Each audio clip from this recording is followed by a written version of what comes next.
we're interviewing Mr. Charles Katan. It's August 18th, 2010. We're talking to him at his home in West Granby. This is Sarah Kemmler operating a camera, and I'm working with the Veterans History Project at Central Connecticut State University. And could you tell us the war and branch of service that we're speaking of today? Okay. After World War II, I stayed in the reserves in the Army, and which became the Air Force. And in 1951, during the Korea affair, my MOS, my specialty, was being sought by the reserves, and I was in the reserves. As it turned out, I ended up in 2 different reserve units. The unorganized reserve met weekly at the Groton Airport and consisted of anybody who was in the reserves. So it was a hodgepodge of all specialties. Once a month, I went to Westover Air Force Base, which was strictly Air Force, and there I was associated with the AACS, which was the Air and Airways Communication System at the time. The rumors at Groton were that we would be activated almost any day now. I didn't want to be activated with that group of individuals. I wanted my old outfit back. So at the beginning of the year, I requested activation. And during February, the end of February, I received orders to become active in the Air Force. And I received orders to report to Fort Dix, New Jersey on the 19th of February.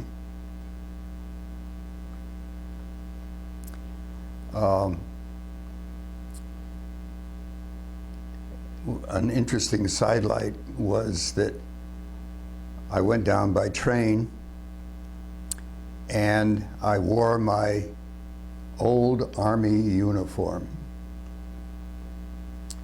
Only I needed new shoes. So I bought black shoes because I knew the Air Force wore blue with black shoes. And 3 MPs between Waterford, Connecticut and Fort Dix, New Jersey stopped me for being out of uniform. And I explained what the situation was, and they just laughed and let me go. So I got to Fort Dix, and we were only supposed to be there for 3 or 4 days, long enough to get a uniform and shots and physical and so forth, and then shipped off to whatever our assignment was. Unfortunately, they had a census taking period in there, and I ended up at Fort Dix for almost 2 weeks.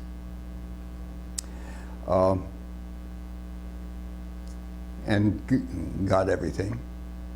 When I finally got processed and they saw that I was an AACS man, they said I have to report to Tinker Field, Oklahoma City, Oklahoma, because that was headquarters.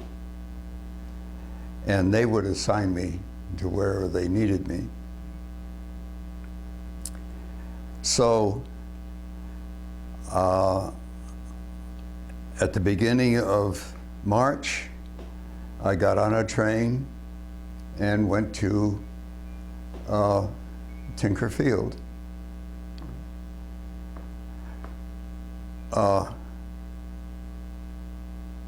Got down there on the weekend, and of course they couldn't process me until the Monday following. Monday, they looked me over and decided what to do with me. Again, I wasn't cleared. I didn't have a security clearance for the new enemies. So I couldn't be a cryptographer and get into the code room. So they shipped me to Westover Air Force Base in Massachusetts. And I was and made a teletype operator out of me. And I was there for 7 weeks while they straightened out my clearance. And this happened to be in March and April. And all during college, I had been active in the outing club doing whitewater canoeing in the springtime. So I was working 5 days a week, first shift, a regular shift, with a weekend pass every weekend. So every weekend I either went home to New London or Waterford, or went whitewater canoeing. And finally, I received a message over teletype requesting 2 cryptographers to be assigned to Alaska from Westover. And they didn't have any spares except me. And after all, after 7 weeks, I should be cleared by this time. And so they were anticipating clearance, security clearance, any time for me, and probably by the time I got to Alaska. And they shipped me off on my way to Alaska. But I had the springtime for either visiting home or doing whitewater canoeing.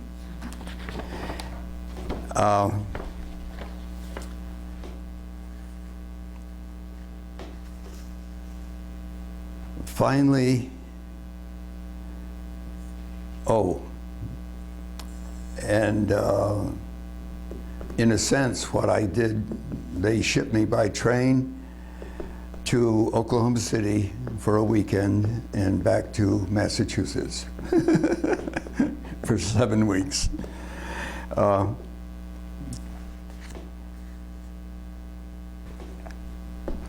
So I ended up with orders to report to Camp Stoneman in California for processing on my trip to Alaska.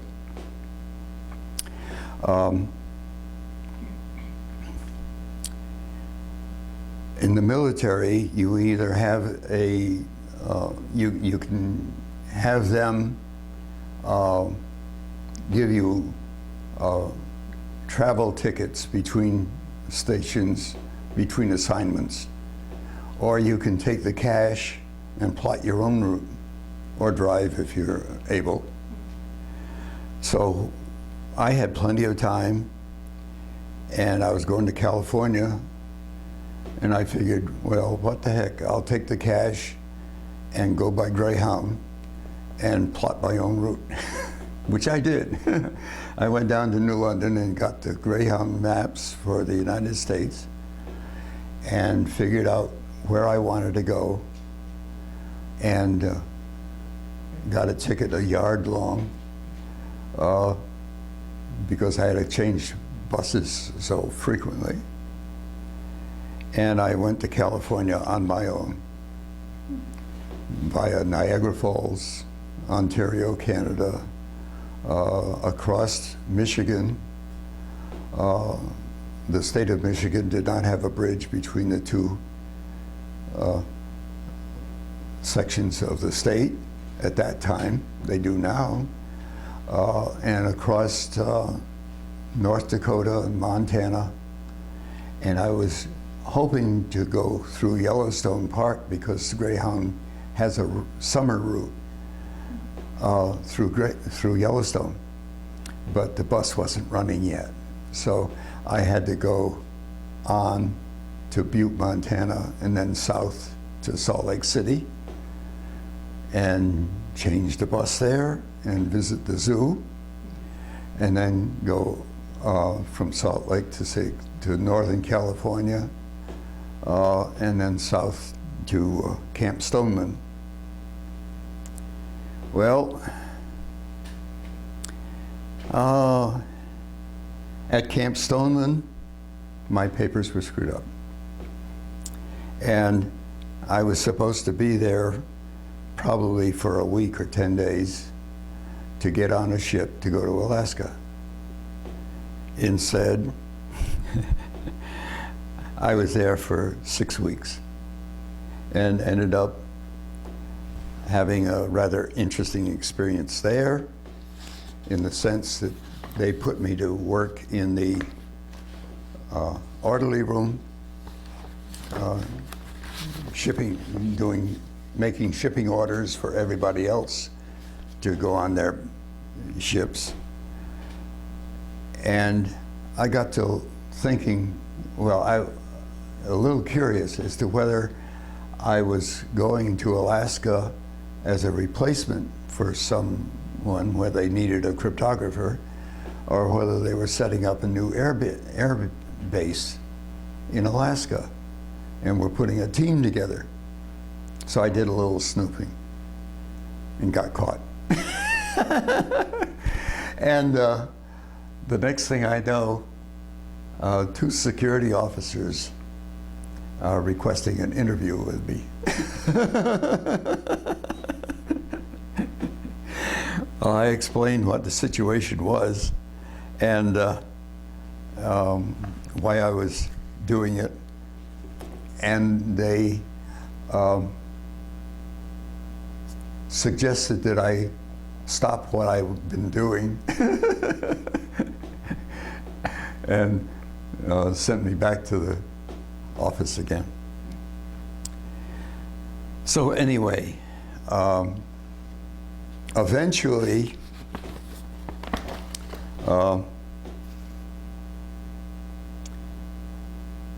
I finally did get on a ship.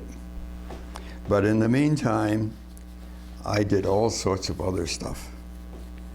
I hung out in the day room a lot.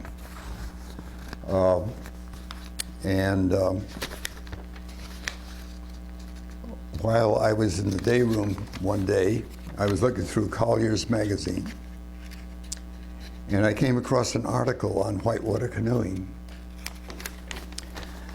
complete with a write-up, a 2-page affair, with a write-up and lots of pictures. And on the second page, when I opened it up, there was a picture of me in Collier's magazine.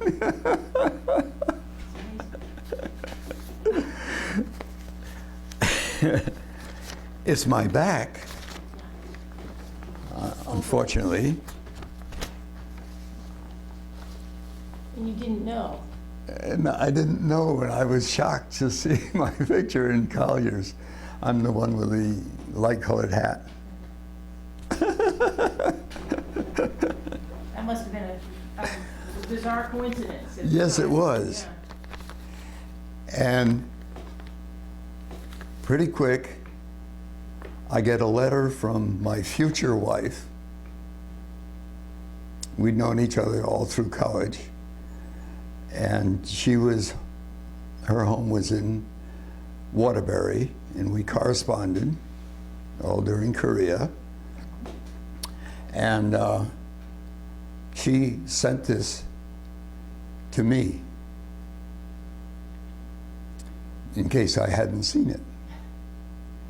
And I turned around and sent it to my mother in case she hadn't seen it.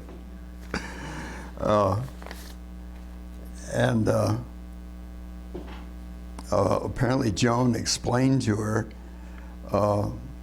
what the article was all about and who all the people were and everything.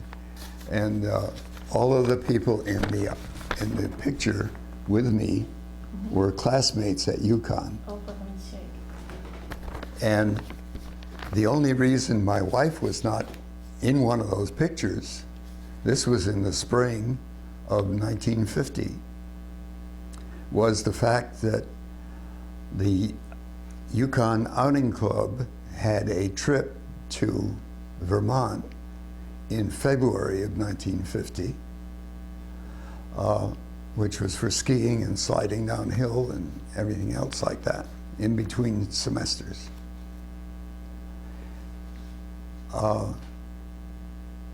We brought along sleds.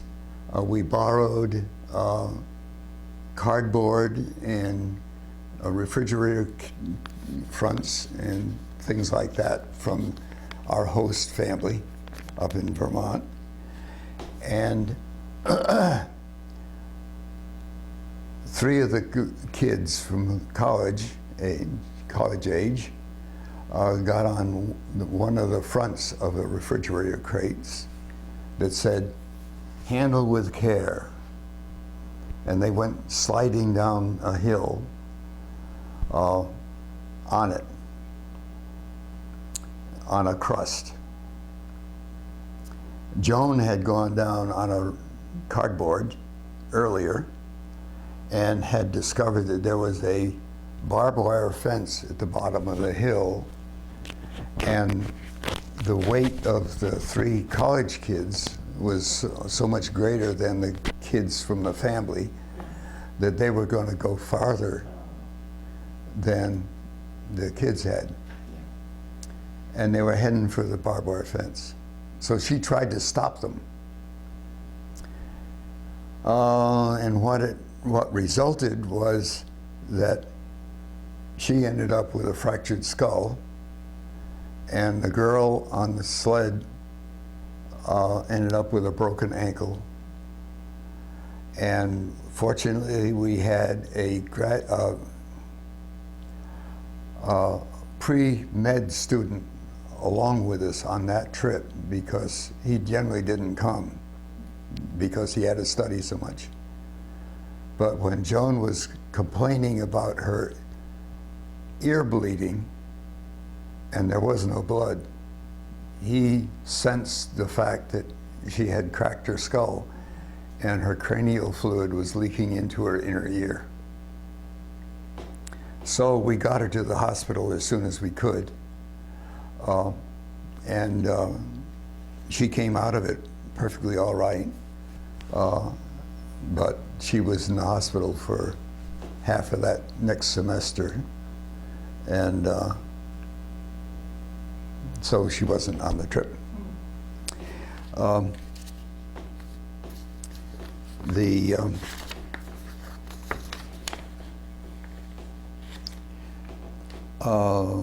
Okay.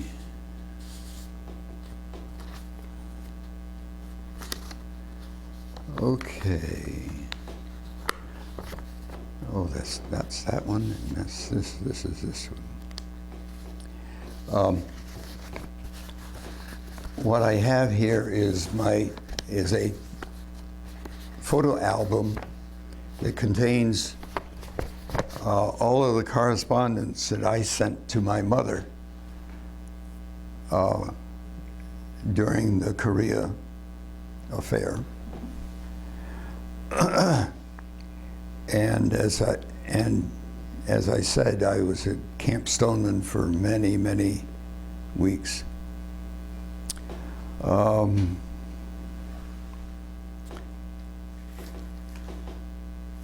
But most of my letters were just telling Mom what I was up to and sending her postcards. She wanted postcards of the places that I was visiting.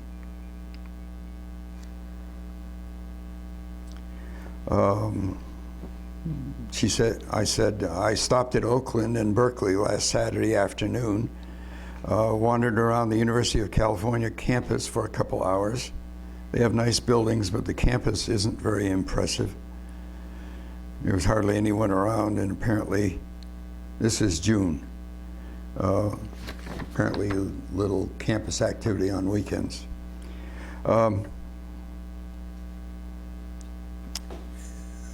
They put me on a lot of duty. I complained about the weather out there in June, May and June. It was above 80 most of the time and very hot. And this is where I was talking about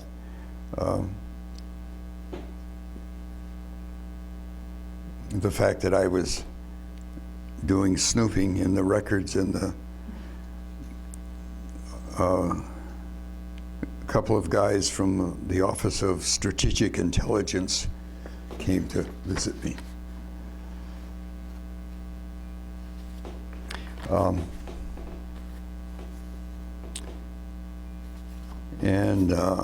I had gotten up to Mill Valley, California, which is north of San Francisco,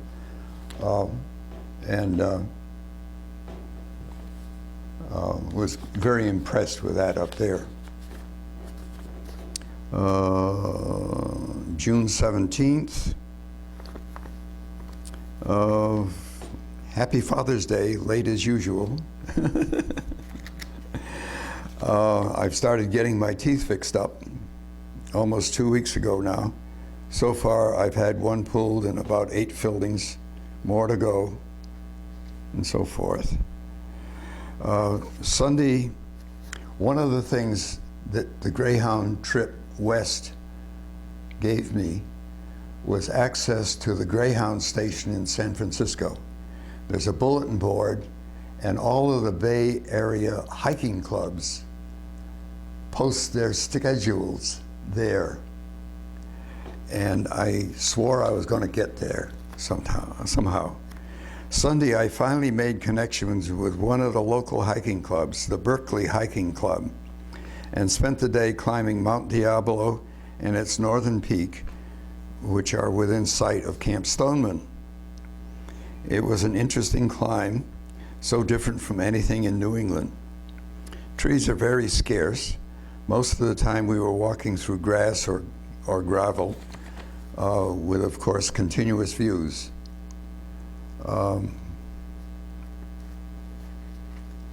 We saw very little water, and there were very few people climbing.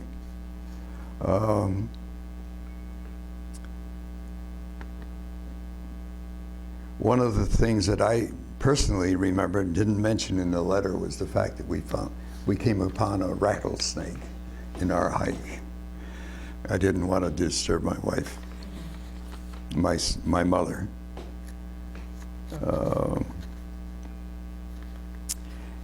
And I had previously sent her a copy of a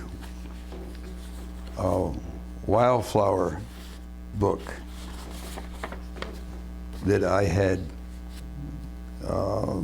picked up at a library sale on how to know wildflowers. And I sent it back to her, and I said, yes, I knew we had another edition of our wildflower book, but since it's about the best around and we were used to it, we needed another one. I thought it would be worthwhile. And that's about enough of that.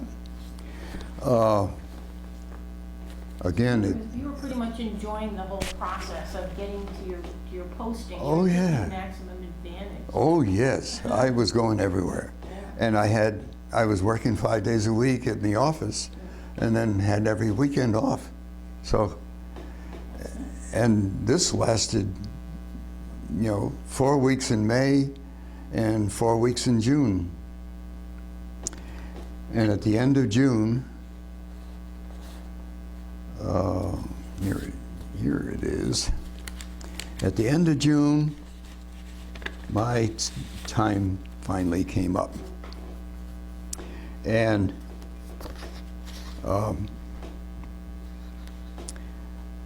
I got on two ships. It took 2 ships to get me to Alaska. Here's a photo of the ferry. We went from Pittsburgh, California to Oakland on.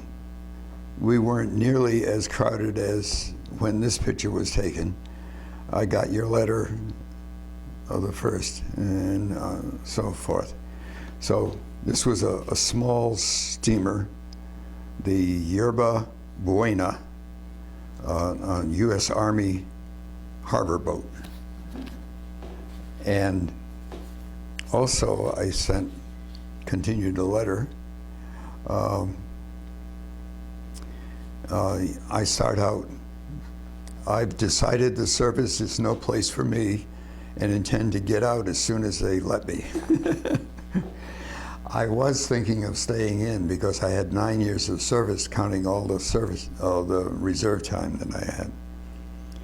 I think now I'll probably spend my first summer out back up here. Wages, this is in Alaska now.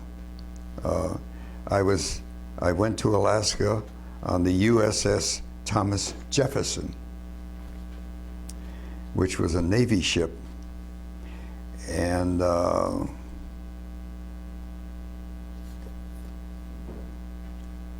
somewhere I don't see it here. But anyway, I was first on the shipping order. I was first customer to get on the ship. My berth was right in the bow, and it was a very narrow Navy ship. And we went up and down and up and down.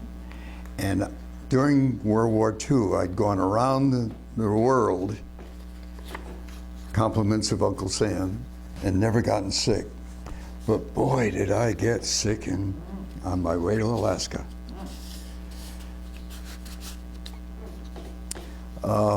We finally got there.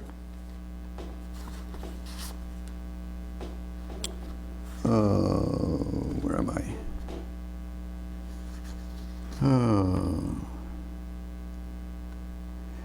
And they sent me to Elmendorf Air Force Base temporarily, which is the air base just outside of Anchorage, Alaska.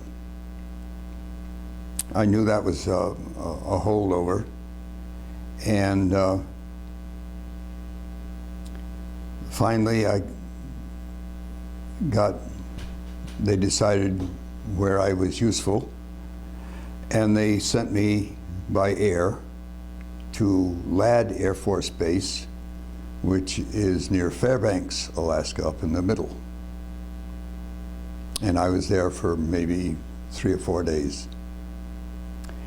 And finally, in August, I ended up at Eielson Air Force Base, which is 26 miles south of Fairbanks, and is a brand new Air Force air base near no city at all. but we have a regular shuttle bus that goes back and forth to Fairbanks all day long and all evening long. And I was there for the duration of the summer. And this was the 4th of July that no, that was Elmendorf. Eielson I got to in August 11th. And I was there until the end of November. So it was all summer, and it never got dark. Let's see. After spending several days at LAD, this is August 11th letter, at LAD outside of Fairbanks, mostly assembling wall lockers. My clearance finally arrived, and they shipped me by bus down here to Eielson Air Force Base, which is near mile 26 on the Richardson Highway, southeast of Fairbanks. This should be my last move for quite a while. At least I hope so. For this is the best base in almost every way that I have visited in Alaska.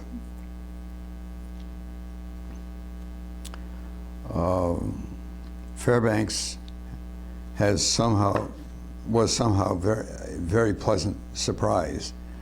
I'm not sure what we expected, but we felt very relieved by what we found. Alaska at that time was territory. It was not statehood yet. And prices in the grocery stores were very high, and you never knew what produce was going to be available because shipments came in all the time, usually by truck.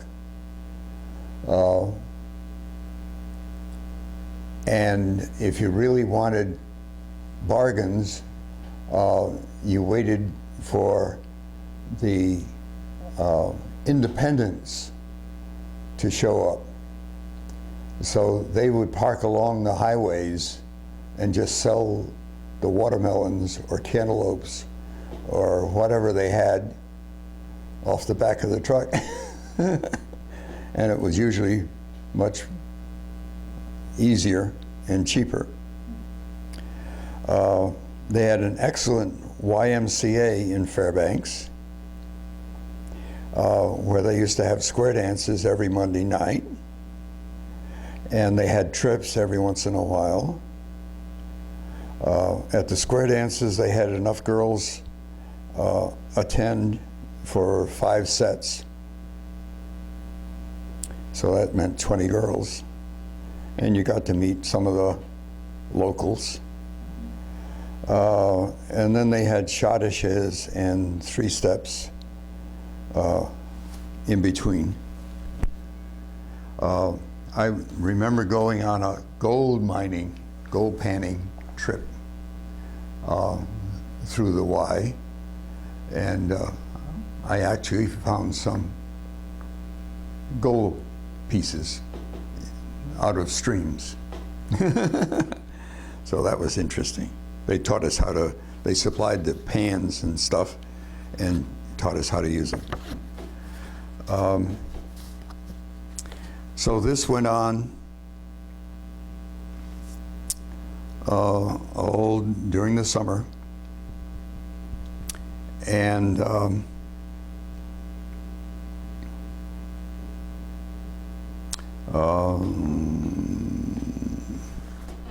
I thought I wrote something down. Oh, over here.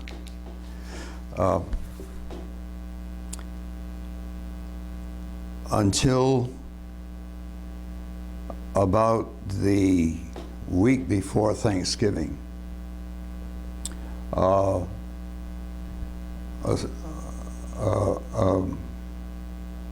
staff sergeant stopped me on my way home from dinner at a mess hall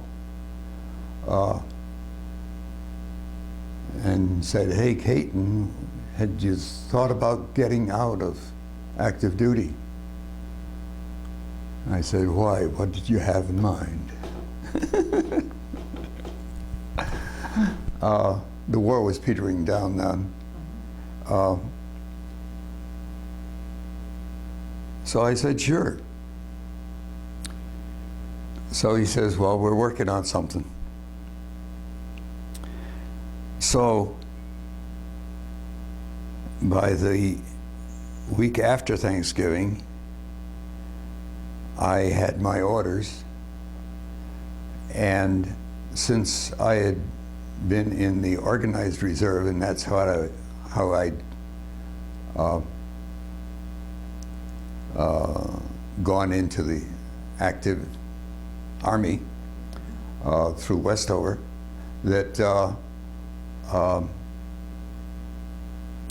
I had received compensation from the government for my duty, and consequently I had a chance to get out of the service. So the next thing I know, and I don't have the date, I'm on an airplane heading for the States. And we land in Great Falls, Montana. And I check in there. That's as far as the flight went. And I check in there, and my papers are screwed up again. Some of them got left behind in Alaska. So they gave me the choice. I could either stay in Great Falls and wait for my papers to catch up with me, however long that might take, or they would ship me to the air base closest to my home and give me a pass to go home. So I said, well, I want to go home. So they cut orders for me and flew me from Great Falls, Montana to Otis Air Force Base out on Cape Cod. And so I was stationed out on Cape Cod for over 2 weeks. And I got to go home in the meantime. But I froze to death on Cape Cod, whereas I hadn't in Alaska because it was dry cold up there and wet cold on the Cape. And so, let's see, why did I have this one out?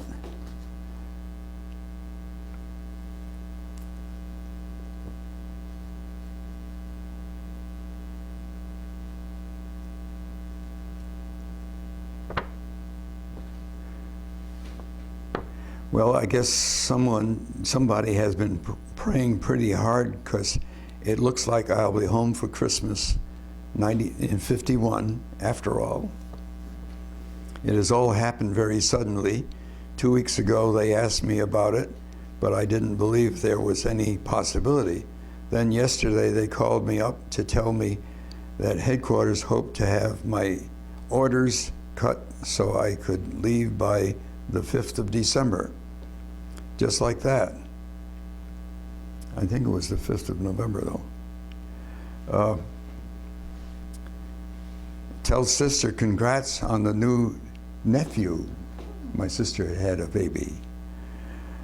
I've got to get this mailed and start packing all this stuff. Got dozens of pictures I want to take with me, with only 5 hours of flight daily to do it in. Better get started now. Because during World War II, I got to the point where I was to fly away from the base I was stationed at, and I had so much stuff accumulated over 3 years that I packaged one up in a big box and gave it to a guy at headquarters with some money to mail it to me, only I never saw it. So coming from Alaska, I had accumulated quite a bit also, but I was going to make sure he got home.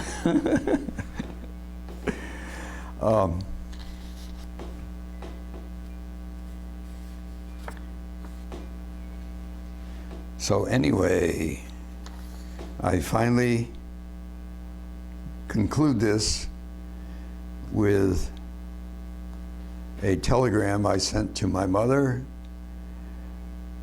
from Great Falls, Montana, saying, yes, this is dated December 7th, and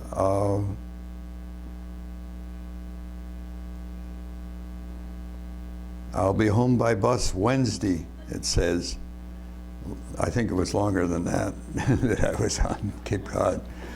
But I finally got home before Christmas and out of the service. And I still had some time to serve on my reserve enlistment, but at the end of it, I quit. So I said 9 years was long enough. So was this term of service, was it very different for you being in Alaska than your first term of service, which was in Southeast Asia? Oh yeah, I mean this was civilized and much freer, and of course you had public transportation, which was handy in California and convenient in Alaska as well. Whereas we didn't have public transportation available over in either India or Burma.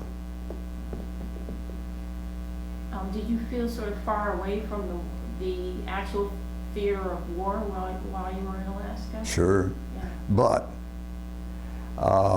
the base I was at theoretically was for processing weather planes, and these were modern airplanes. This was, you know, many years later. So they were entirely different airplanes, and theoretically they were checking weather. That's what they were after. And we had weather planes in India too. Because we had to advise the combat pilots what the weather was like. And the weather, we had weathermen all over the place that interpreted what the weather was going to be like so that they could plan their flights. But in Alaska, what we thought was really being done was that we were sending airplanes out to measure what the Chinese were doing in the way of nuclear testing and what their weather was like, so that we could advise our pilots, you know, what the weather was. But we thought it was more for the radioactive testing that they were doing. So they were doing above ground testing of nuclear devices at that time? Yep. Oh, so yeah. So it was weather, but it wasn't the kind of weather we usually think about. No. Yeah. Well, that's fascinating. Okay, so were you doing cryptography at that time? Yep. Okay. And fortunately, I had learned teletyping at Westover before I got into a crypto room, because all of the crypto machines were teletypes. And everything, it was nothing like World War II. It was all electric devices that were encoding and decoding messages. And um, the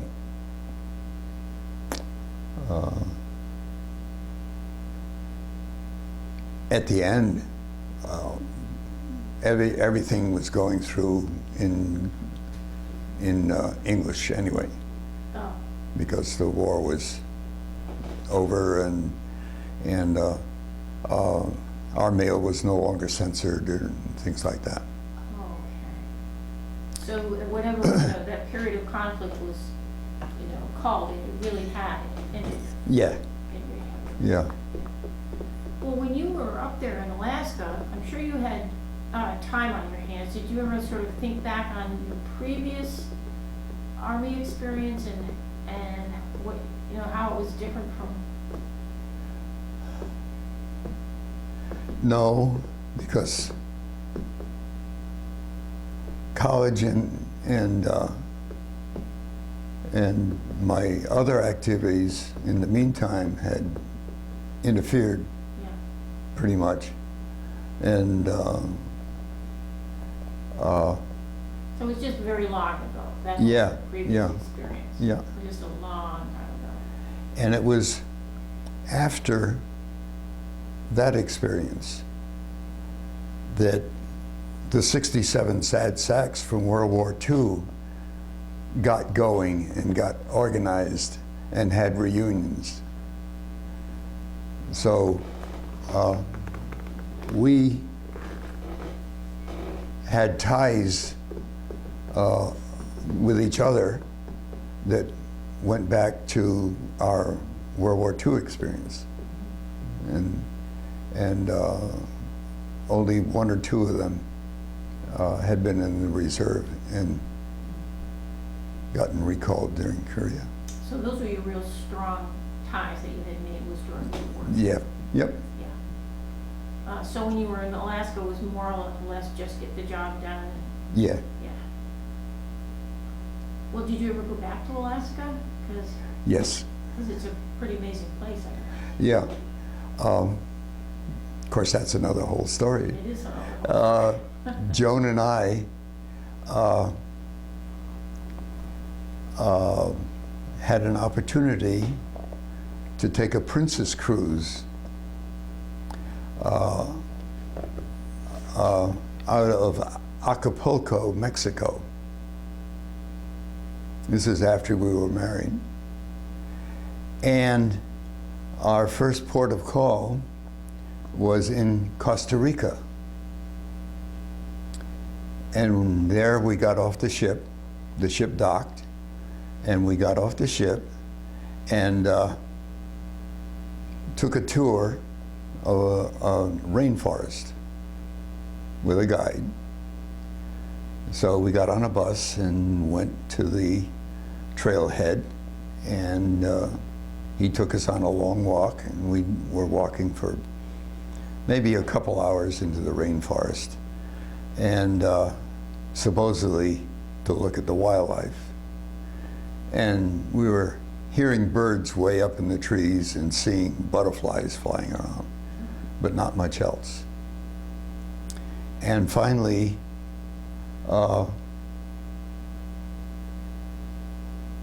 I started turning rocks over just to look to see if I could find something, because I knew a lot about nature already. And finally I found a snake, and I captured it in my hand. It was a little one. And in the meantime, the group, the guide, I guess, had discovered a toad of some sort. So he was looking at a toad and had stopped the whole group, and I'd been lagging behind.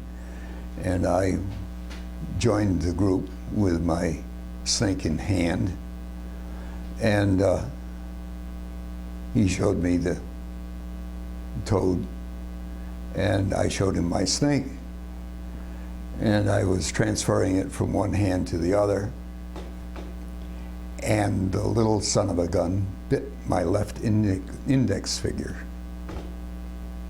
as I was changing hands. And and I dropped him, of course, and then put my foot on him so he wouldn't get away. And I looked at my finger and I said to myself, uh-oh, he wasn't the one that should have bit me. And so the guide came over and he got a stick and he crushed the snake and broke his back in back of his head, and carefully put him in a plastic bag that somebody had given them. And he and I headed for the bus. And he put somebody else in charge of getting the tourists out. So he and I, walking at a pretty good clip, headed for the bus. And in the meantime, I wrapped my camera strap around my wrist to form a tourniquet and to suppress the circulation of blood some. So he and I went out to the bus, got on the bus, and he told the driver to head for the nearest health clinic, which we had passed on the way up. And in the meantime, they telephoned ahead for an ambulance, and the two of us met, and he and I got off, and no, I got off and got on the ambulance, and we reversed directions, and the guide went back to meet the group, and I went on with the ambulance to the Crossroad Health Clinic. And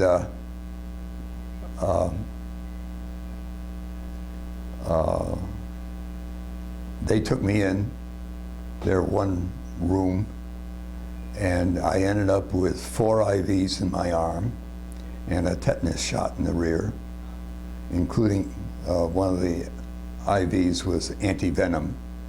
They had diagnosed the snake as being a fer-de-lance up at the headquarters of the forest before I got on the ambulance. And so they knew what was coming, that I was coming, and they were ready for me.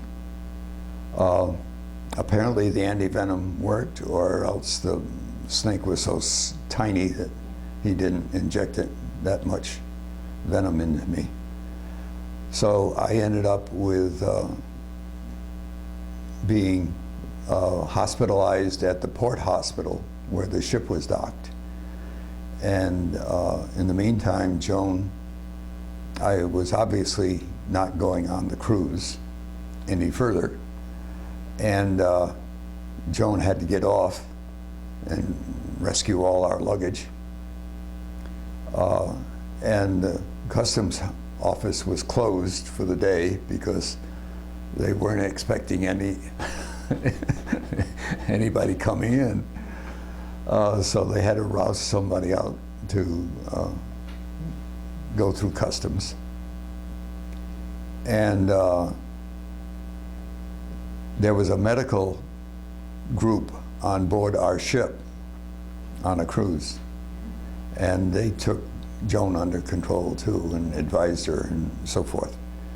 And she described what I was diagnosed with and where I was housed, and they told her to get me out of that hospital, that it was a shit hospital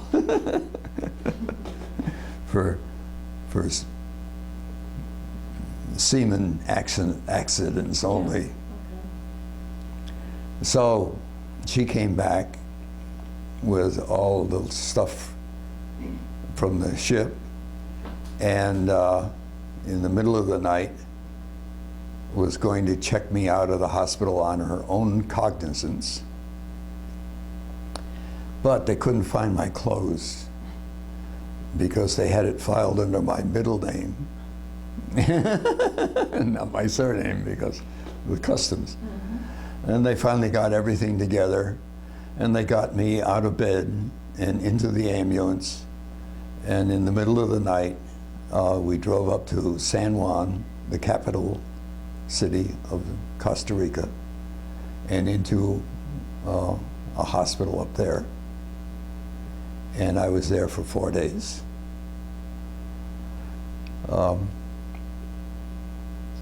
And it was very nice. Joan ate what I ate, and I never got sick at all. My left hand swelled up to be about 5 times as big as it originally was and turned black. But the IV went into me, and Joan had a cot in the room where I was in bed, and stayed there all the while. And I had a very nice doctor that it was a teaching hospital, and he was one of the teachers, and had English patients. Apparently, a lot of Californians go to Costa Rica for medical treatments because they were so reasonable.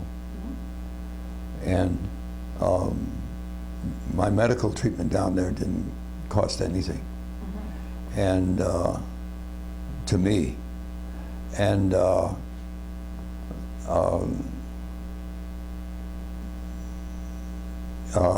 my medical bill was cheaper than the airplane ticket that I had to fly home. And that was rather interesting too, because when we got home and started looking things over, I had another ticket, or we each had another ticket to fly back to Costa Rica. Apparently, round trips were cheaper than one ways. and the airline had, or whoever was paying the bill, had bought round trip tickets. Okay. We never used them. Never used them. No. But Joan ended up checking out of the liner, the ship, with a door key and a towel. And so we wrote and sent them to Princess with a note saying why we ended up with them and all that, give them the whole story. And they sent us a pass good for another trip. And that's when we went to Alaska. And I'm sure that trip was probably a lot more enjoyable than the first one. Yes, except again, we didn't see much wildlife. But you did, I'm sure you enjoyed being back there. Oh, yes. Having been, stationed Yeah. before. Yeah. You probably didn't go during winter time, No. though. No. Okay. No. All right. So, even though you enjoyed this particular, station and term of service, I guess you'd have to say that your first experience in the armed services had much bigger influence on your subsequent life. Because you had already, you were already in your mid-20s. Yeah. Probably had chosen a path in your life. Oh, I thought I had. Yeah. That's another long story. Right. I came back from Korea, from my trip to Alaska, with more GI Bill. More. Yeah. So I figured, and I still didn't have a career, and I figured I wasn't going to get married until I was settled and had an idea of where I was going with my life.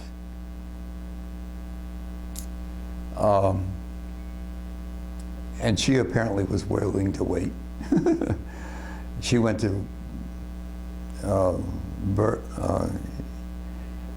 she ended up teaching at a Westover school in Middlebury, Connecticut, which is a private girls' school, teaching science and there for 7 years, and being house mother and so forth, and getting home to Waterbury frequently. But anyway, so I had taken all of the plant genetics courses that they had at UConn while I was there. Joan and I were both agriculture majors. She in flowers and I in vegetables. So I was a little intrigued by, and then introduced to cryptography and so forth. So I was interested in heredity. And I decided, well, maybe a career in plant genetics might be interesting.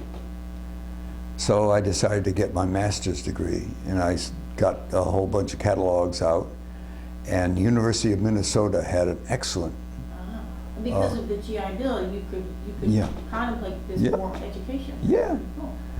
So I registered and took 2 years of courses at University of Minnesota in plant genetics, and ended up raising soybeans out there, and had a thesis in mind and all that using soybeans. Had a lot of data, and it was going to take a computer to analyze it. Well, the only computer that they had at the University of Minnesota was strictly for administrative purposes. It didn't, students weren't allowed to touch, because this was in 1952. Yeah, 1952.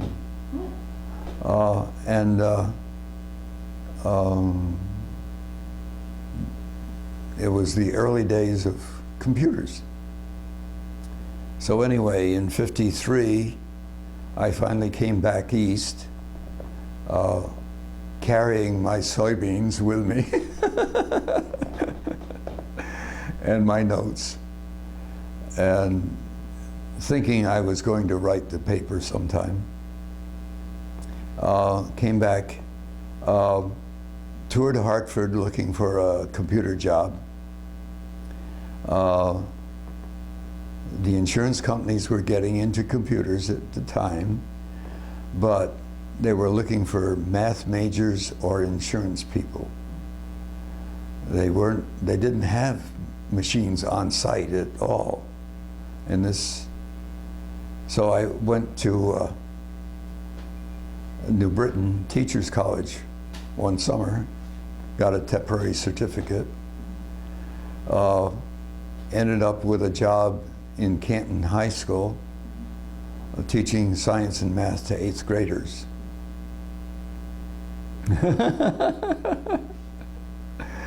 I knew from the summer school in New Britain that I was going to have trouble with discipline, and I did. And I was hoping for 5th grade and didn't get it. So in February, I got the word, and I was anticipating it already, that my career in teaching was over. So I went back to the insurance companies again in Hartford in February, and this time I got a job with Phoenix Mutual Life. And I was the first one that they hired for computer work. And they didn't have a computer yet, but they had access to the IBM computers, and we did the coding on Elm Street, and then went over to the IBM office, or to New York City once, to test our programs. Wow. And I was with them for 27 years.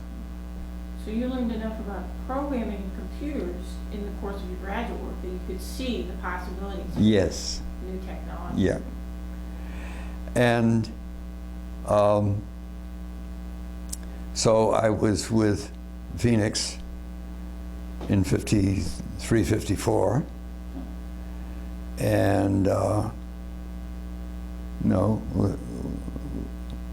that was when I was teaching. 56, 57, I started with Phoenix.